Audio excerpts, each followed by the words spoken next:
আজকের ঘটনাটা মনটাকে অনেকটা খুশিতে ভরিয়ে দিল।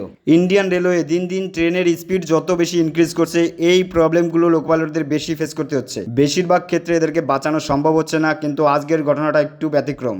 এই প্রাণীটি ট্রাকের হঠাৎ করে মাঝখানে চলে আসলে লোকো পাইলটের লাস্ট চেষ্টার পরেও একদম ট্রেনের নিচে চলে যায়। শেষে লোকো পাইলটের উপস্থিত বুদ্ধিতে ট্রেনটিকে লাইট পুশব্যাক করার পরে গরুটি একদম সুস্থভাবে বাইরে বেরিয়ে যায়। আজকের এই ঘটনাটা হয়তো এরকম শত শত প্রাণীকে বাঁচাতে না পারার দুঃখটাকে কিছুটা কমিয়ে দিল।